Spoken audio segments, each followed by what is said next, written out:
తోడై ఉన్న దేవునికి మహిమ కలుగునుగాక. ప్రియ స్నేహితులందరికీ దివ్య వాక్యోదయం. ఈనాటి పాఠ్యభాగము యెహోషువ 1:5-6.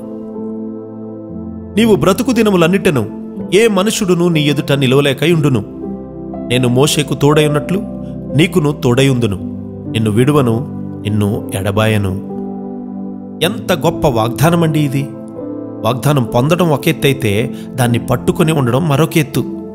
ఒకసారి ఒక స్త్రీకి దారిలో ఒక బంగారపు వస్తువు దొరికింది.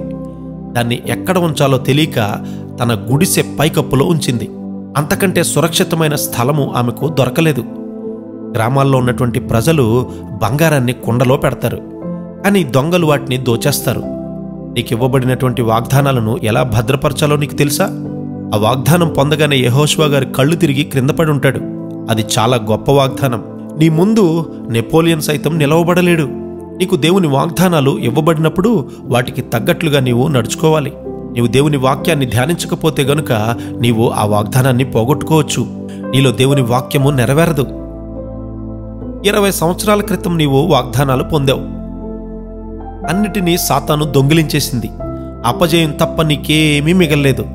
నీ వాగ్దానాలు భద్రంగా ఉన్నాయా? నీ ఆత్మీయ జీవితము బాగుందా? నీకు దేవుడు ఒక వాగ్దానమిస్తే ఎవరైనా నీ నుండి దాన్ని తీసేసుకున్నారా? దేవుని వాక్యాన్ని ధ్యానించకుండా నీ అంతట నీవే దాన్ని పోగొట్టుకుంటూ ఉన్నావు. అప్పుడు నీ హృదయము దేవునితో సరిగ్గా ఉందా లేదా తెలుసుకోలేవు. ఇతరులకు నీవు దేవుని వాక్యాన్ని బోధించలేవు. నీవు వాక్యాన్ని ధ్యానిస్తే ఎక్కువ సత్యాన్ని తెలుసుకుంటావు. నీ జీవితాన్ని సరిచేసుకోగలుగుతావు. అప్పుడు నీ వాగ్దానాలు జాగ్రత్తగా భద్రపరచబడతాయి. నీ ఆలోచనలలో వాటిని మరీ ఎక్కువగా కలిగి ఉంటావు. నీ ఎదుట ఎవ్వరూ నిలవబడలేరు అని దేవుడు అన్నప్పుడు అంతకంటే నీకు ఏం కావాలి? దెయ్యం కూడా నీ ఎదుట నిలవబడలేదు. ఏ చీకటి శక్తి కూడా నీ కుటుంబం ఎదుట నిలవబడలేదు. దేవదూతల సమూహము నీ కుటుంబాన్ని కావలి కాస్తూ ఉంది. నీ వాగ్దానాల పట్ల నీవు జాగ్రత్తగా ఉన్నావా లేదా?